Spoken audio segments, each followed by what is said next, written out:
Poslanke in poslanci Slovenske demokratske stranke in Nove Slovenije predlagamo Ustavnemu sodišču, da ugotovi, da so zakon o izvrševanju proračuna Republike Slovenije, da so odlok, v okviru katerega se pripravi proračun in da je proračun za leto 2019 v neskladju z Ustavo.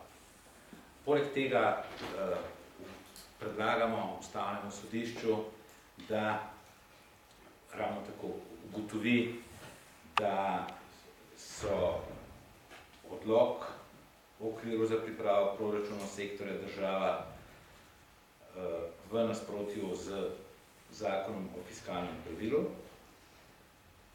Predlagamo, da se razveljavi, da Ustavno sodišče razveljavi rebalans proračuna Republike Slovenije za leto 2019 in seveda, da odpravi tudi odlok v okviru za pripravo proračunov, ter da vladi in državnemu zboru naloži uskladitev zakona o izvrševanju proračuna Republike Slovenije, ki izvršuje rebalans proračuna Republike Slovenije za leto 2019 za Ustavo in zakon o fiskalnem pravilu v roku enega meseca.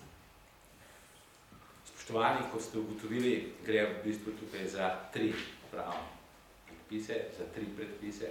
Gre za zakon o izvrševanju proračuna, s katerim se izvršuje proračun za leto 2019. Gre za odlok, ki daje okvir predvsem na odhodkovni strani, in gre za sam rebalans proračuna. Skratka, vsi ti trije pravni akti dejansko določajo proračun za leto 2019. Pravzaprav se je tukaj postavilo vprašanje, zakaj ne bi se to dejansko zgodilo, oziroma kateri so glavni razlogi. Vi veste, da imamo 148. člen Ustave. 148. člen Ustave dejansko določa usklajenost prihodkov in odhodkov. S drugimi besedami, ni več možno, tudi z zadolževanjem, ne, se pravi, brez zadolževanja, da so odhodki večji od prihodkov. Razen seveda v tistih primerih, ki določa zakon o fiskalnem pravilu, ko gre za izredne dogodke in tako naprej, vendar v tem letu temu ni bilo tako. Pri tem gre v sedanjem trenutku za prvovrstno ustavno-pravno vprašanje. Prioriteta pri tem je vladavina prava. Skratka, ali bo ta vlada in posledično seveda tudi državni zbor, predvsem tisti del državnega zbora oziroma poslank in poslancev, ki so izglasovali proračun za leto 2019, se držala ustavno-pravnih norm. Gre seveda po drugi strani tudi za to, da se uvede disciplina na fiskalnem področju.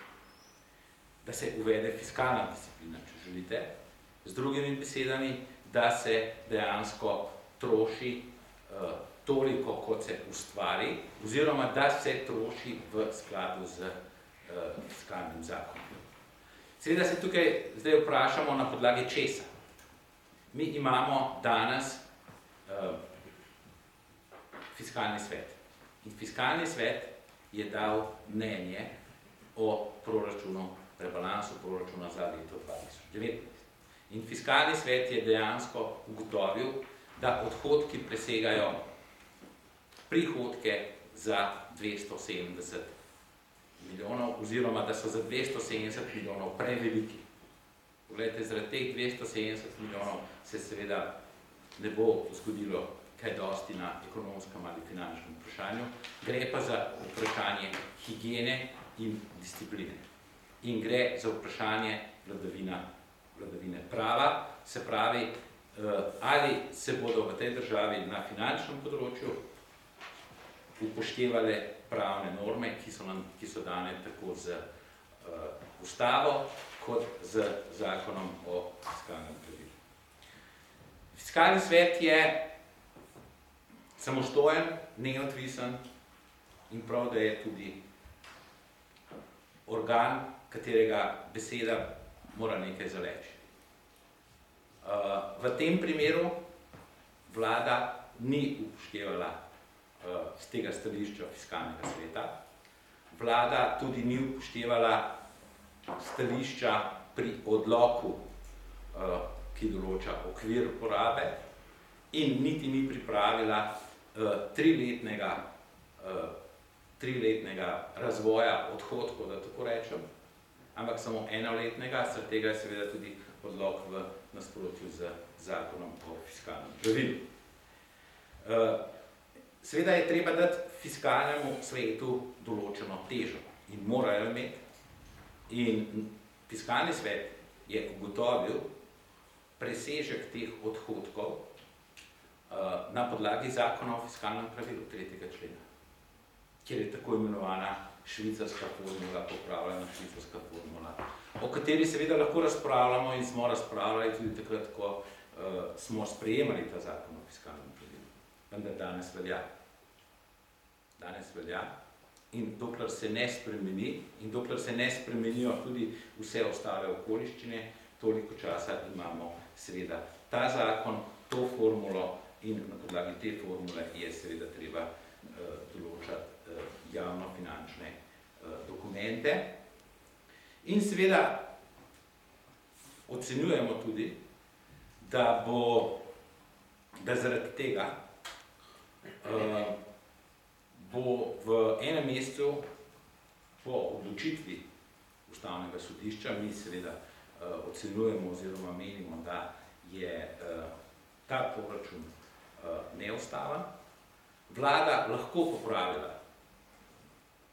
obstoječ dokument, vlada lahko naredila ponovno rebalans, s tem javne finance ne bodo ogrožene, s tem pravzaprav nihče, bom rekel, ne bo niti prizadet, s tem bo vlada preko proračuna oziroma Ministrstvo za finance, preko javnih financ upravljala seveda vse tiste vloge, ki jih dejansko mora upravljati, alokacijsko vlogo, stabilizacijsko vlogo, prerazdelitveno vlogo javnih financ. Vse to bo dejansko zagotovljeno. Dolgoročno in srednjeročno se s tem zagotavljajo dejansko stabilne javne finance tudi za naprej. Stabilne javne finance v končni fazi dejansko vplivajo na to, kako ljudje v državi živijo, predvsem srednjeročno in dolgoročno.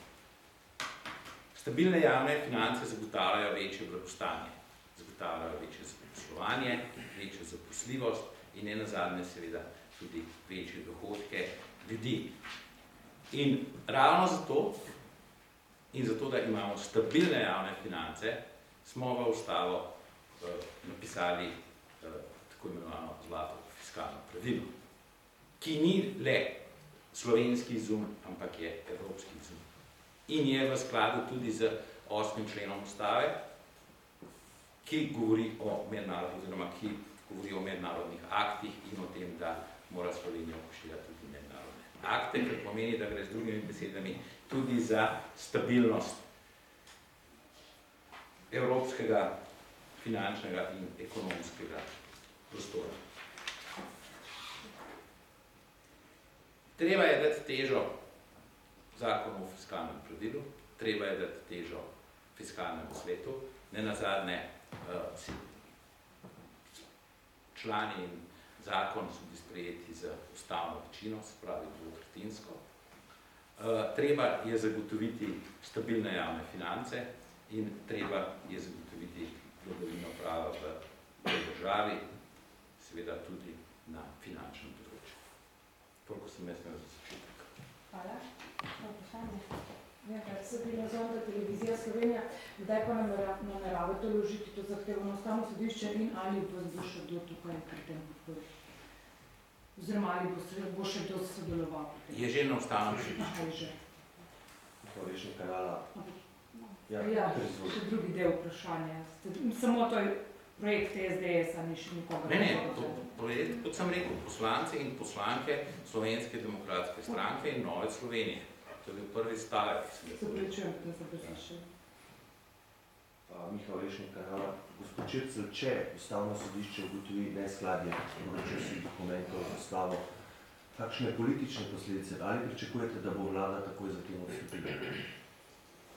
To je, naša pričakovanja so seveda takšna, da pričakujemo, da bo vlada delovala z Ustavo. Če vlada ne deluje z Ustavo, potem pričakujemo, da bo seveda potegnila tudi ustrezne konsekvence.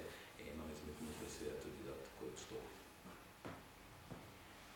Čeprav razumem, prvo podpisani so poslanci vaše stranke, sledijo poslanci Nove Slovenije.